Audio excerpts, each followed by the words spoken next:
It's going to be a constant battle for the city. Today on the Morning Edition, about 3 weeks after abatement, some trash still lingers at Davis Park. We'll have an update on the effort to make it a safe place and bring the community back to enjoy it. Plus, in Capitol coverage, lawmakers are set to return to Juneau to discuss education, but the governor is asking minority members to stay home for the first 5 days. Why Dunleavy believes it's necessary and why some lawmakers think the governor is, quote, gaming the system. And later, a sign of resilience. A bus that survived the Palisades fires in California is getting a fresh look. The effort to get it back on the road as the Morning Edition starts now. Good morning, everyone. Thanks for waking up with us here on this Tuesday. Yeah, and it's actually getting pretty chilly out there. Starting to feel more like fall than oh no. Well, don't be saying that. Oh no. But it is good for, you know, the wildfire danger and stuff like that. Yeah, so. we are seeing temperatures across the state this week a bit on the cooler side compared to what we did see last week. We are waking up to mostly cloudy skies across South Central.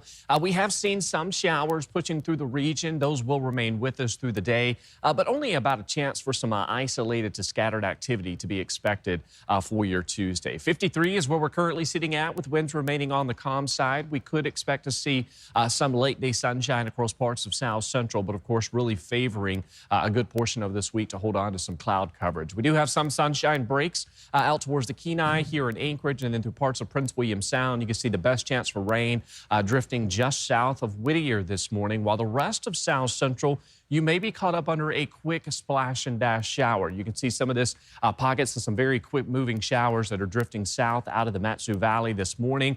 Those will continue to taper off as we continue to progress through the morning hours. And then to our north, to our north, we do have some thunderstorm activity that continues to taper off. We've seen those number of lightning strikes over the past couple of hours, about 30 to 40 lightning strikes. So this comes from that thunderstorm development we did see yesterday afternoon into the evening hours. Those continue to taper off as they die down. But if you live just to the west, southwest of Fairbanks, you are waking up to some heavier downpours as well as some lightning and thunder to start off your Tuesday morning. Temperatures today will warm back into the mid to upper 60s, although we are going to hold on to some cooler weather this week compared to what we did see last week across South Central. And of course, we're also going to favor some breezy conditions developing later this afternoon into the evening. Fairly seasonal weather through the rest of this week with daily highs in the mid 60s. Of course, we do have a chance for some rain in the forecast. I'll have more on that in that 7-day forecast coming up. In today's top story, Davis Park and the snow dump across the street looking a lot different this morning than nearly a month ago when those cleanup efforts got started. So here on the left, you can see just heaps of debris scattered. This was in early June. And then shortly after the abatement, notices went up on the right-hand side. You can see here, it looked like crews were out clearing the last bit of remaining litter. Joe Allgood spoke with volunteers who joined in the cleanup effort. Armed with grabbers and garbage bags, the group of volunteers behind me is helping clean up Davis Park after the abatement of the homeless camp that was here, returning it to its original state, one piece of trash at a time. Though there is no longer a camp in Davis Park, the traces of what was are still there. So we're now at the point of stick picking where we really want to do a lot more cleanup and make it much more presentable and make people feel comfortable being out and about. And so on Monday, a group of volunteers came to help out with that. Bringing community here and doing something community-wide, just knowing that we're making a difference, like right here where we live. Yeah, I definitely agree, especially like getting to meet all the other people that sign up, you know, like they're all different people, so it's really fun to see who else is engaged in these kind of projects. Hazardous materials, including needles, sharp and flammable objects, were already removed by the municipality's Healthy Spaces crew. We want to make sure that they can move on to their next place that they need to clean, and we might as well get some volunteers in here to finish cleaning it all up. And round-the-clock patrols have stopped, though neighbors of the park say that police are seen occasionally making rounds in the mornings and the evenings. Last night we caught a camper trying to create a fire, so we called APD. Oh no, fire department last night. APD was Sunday morning when they tried putting up more tents. It's going to be a constant battle for the city. But many hands make light work, which is how the municipality hopes to speed up the reactivation of Davis Park. But I know we obviously want to welcome like a lot of our user groups back into this park and for people to feel like they can be out and about using it. As some already have. Every night and every morning on the weekends. Joe Allgood, Alaska's news source. Mayor Suzanne LaFrance joined us in studio at Alaska's News Source yesterday evening. She talked about the cleanup of Davis Park, among other things, and she reflected on her one-year milestone in the position. Mayor LaFrance didn't give herself a grade on the job she's done, but reiterated that she will do her best to accomplish everything she set out to do. And she says her agenda includes addressing homelessness, improving public safety, building more housing, and what she describes as restoring good government. You can head to our website and streaming platforms to see her full interview. As you wake up, some lawmakers are weighing a return to Juneau in August and blasting what they call Governor Dunleavy's true special session motive. You don't try to game the system in a way like that. Anchorage Senator Bill Wielechowski representing a growing lawmaker view after Alaska's News Source confirmed last week the governor asked minority members to stay home for the session's first 5 days. By law, that's the time limit lawmakers have to override vetoes. Majority members confirmed they're looking at 5, including education funding. The governor's only released the session's topics, education reform and creating an agriculture department, and continues to refuse our repeated requests for comment. Members say they do not know if they'll be able to get 45 members back to pass overrides if the minority does what the governor wants and stays home. Longtime Alaska journalist Tim Bradner told Alaska's News Source in his almost 40 years of covering Juneau, he can't recall a governor using these types of political tactics to avoid a veto override. What potential items could be up for a vote are live right now on our website and mobile app. Now, this morning, the family of missing Ninilchik fisherman David Meyer is mourning his loss after receiving word that a body found last week is him. Meyer had gone fishing in a kayak in Kachemak Bay on June 11th, but didn't return. Alaska State Troopers confirmed to Alaska's News Source that a kayak was later found that night further south from Whiskey Gulch, where Meyer was last reported to be. His family described Meyer as a courageous man known for his humor and the love for outdoors. 4 people in recovery this morning after a float plane crash landed near the Brooks Lodge in Katmai National Park. And that's according to the National Park Service. The Cessna 180 crashed around 2:30 in the afternoon on the 3rd. Helicopter rescue crews responded to the scene. The 4 people on board had non-critical injuries. The FAA and NTSB are both investigating. We don't know the circumstances that led up to it, but we are looking for witnesses. So if anybody did witness this accident, I might suggest that they go to witness@ntsb.gov. And if we haven't already talked to you, or if they hadn't already talked to the National Park Service, we'd love to be able to talk to them to see if we can get a firsthand account of what happened with the accident. Johnson says the NTSB has been working closely with the National Park Service and hopes to know more as they begin to analyze the wreckage and speak with the pilot. If you'll remember, back in May, a teen pilot made a stop in Anchorage on a solo mission to touch down on all 7 continents. CNN reports that Chilean authorities detained 19-year-old Ethan Gua in Chilean-controlled Antarctica for breaking multiple national and international regulations due to changing his flight plans without prior notice. Gua was flying a single-engine Cessna 182, and his final destination was Antarctica. Gua had dedicated his journey to help raise $1 million for St. Jude Children's Research Hospital. Officials in the interior say heavy smoke is causing unhealthy conditions after an expansion of wildfire activity over the weekend. The Bonanza Creek, Aggie Creek, and other fires all growing in size. The settling smoke is prompting the borough to reopen its respite room in the Nolween Library with clean air for those in need during regular library hours. The Division of Forestry says traffic is getting smoother around the Bear Creek fire north of Healy and the Elliott Highway, but drivers can expect up to 2-hour delays on the Parks Highway between Nenana and Fairbanks. We're also utilizing our hotshot crews out there to proactively do strategic firing. So that way they can do a controlled burn from the highway and out to meet where the natural fire is occurring. So that way they're giving the highway a buffer so that the natural part of that fire doesn't hit the road so hard. Officials are expecting calmer fire activity with cooler and more humid conditions expected over the next few days.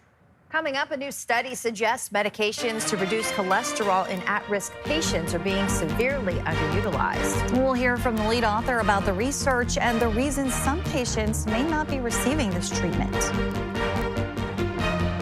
Cooler weather taking hold this week across the state. Of course, many locations will hold on to some seasonal conditions. I'll have more on that and the chance for some rain. But first at sunrise, 4:38 in Anchorage, 4:05 in Juneau. Your full forecast is next.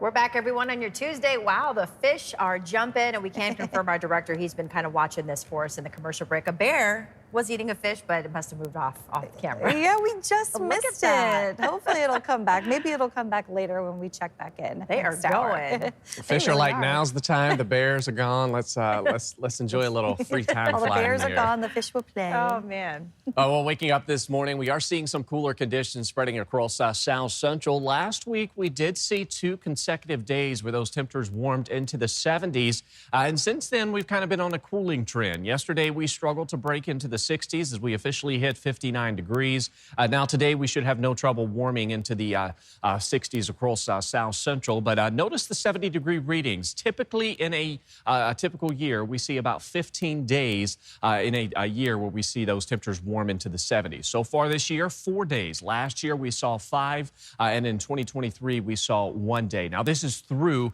July 7th, so this kind of gives you an idea that, yes, we still have plenty of opportunity to hit those 70-degree readings, but so far for the season, we've only seen a handful of days where those temperatures have managed to warm into the 70s. We've got some decaying thunderstorms through the interior. We've got some rain showers that continue to taper off across South Central, and of course out towards Southeast, we continue to hold on to some of those wetter conditions. Not widespread rain across the state, but we are tapping into some of these cooler conditions. Many locations sitting anywhere from about just a couple of degrees cooler than yesterday to about 10 to 15 degrees cooler from Yakutat out towards St. George. So we are tapping into some of these cooler conditions with some of the coolest weather taking hold for locations north of the Brooks Range. This is where we're actually going to see some areas of wintry mix sticking around throughout today, particularly through the Brooks Range where we see that better chance for some rain snow mix. But this is coming off of that very warm conditions we did see last week, where we did see those heat advisories and temperatures warming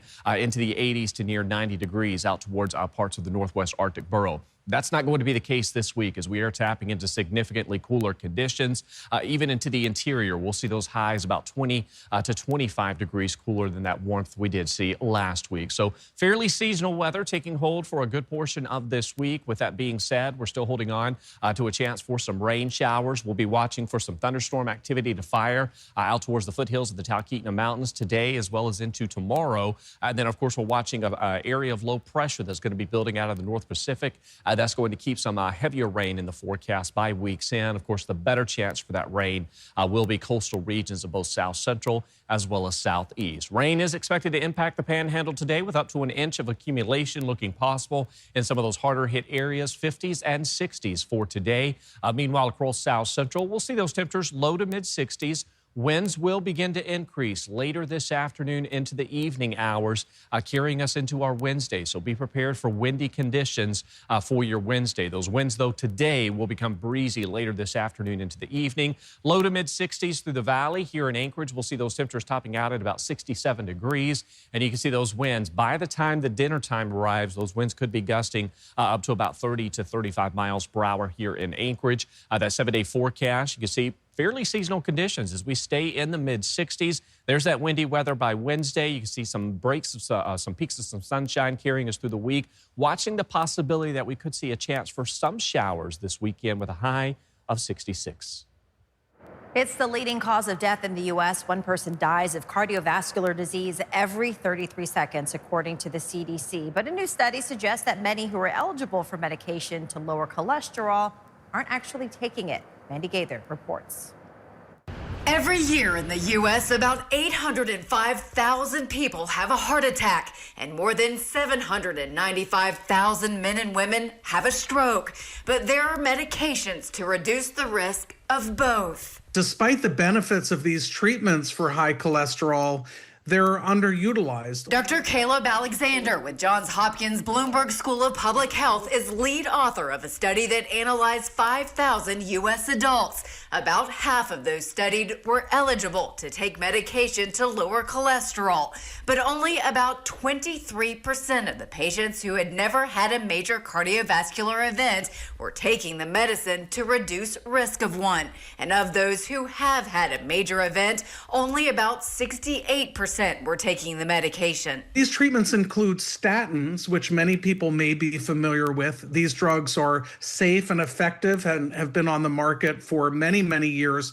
But there are also newer treatments. Alexander says there are many reasons people aren't taking cholesterol-lowering medication. Many are undiagnosed and skip yearly checkups so they don't know they have high cholesterol. Others may not feel they need treatment or are unable to afford it. And others don't remember to take the medicine consistently. Tens of thousands of heart attacks and tens of thousands of strokes could be prevented each year if people were receiving treatment for high cholesterol that's in accordance with the best expert guidelines. For Health Minute, I'm Mandy Gaither. Alexander hopes that this research will encourage patients and providers to work together to identify when high cholesterol may be present and also when a treatment may be needed. An alarming new study says the health of America's children has declined over the past few decades. Children in the U.S. are dying at a much higher rate than those in similar high-income countries. A study published in the journal JAMA finds the biggest disparities where deaths from gun violence and traffic accidents. The study also highlighted an increase in chronic conditions and found nearly half of U.S. children are getting medical care for a chronic health problem. Rates of depression, autism, obesity, and ADHD are among those that increased. Demand for food assistance continues to grow in the interior. The Fairbanks Community Food Bank has seen record numbers of meals served in the last 2 months and the last year. In that same time frame, it's provided more than 870,000 meals and more than 1 million pounds of food was given to local agencies. That is the second highest total ever for the food bank. The CEO for the food bank says it's not normal to see the high demand for food in the summer months. Usually the food bank has higher demand in the winter, but May and June saw the highest demand for those months since the food bank opened in Fairbanks 43 years ago. I think what's really caused our numbers to go up is the increase in prices over the last couple of years. People who could sustain it at first, it's pretty hard to continue to sustain such high costs of living. Weaver says she's concerned about long-term sustainability if demand for assistance continues to grow. Thanks for listening to our podcast. Click subscribe so you can get the latest podcasts from Alaska's News Source automatically and stay up to date with breaking news and in-depth reporting available for free 24/7 with the Alaska's News Source app.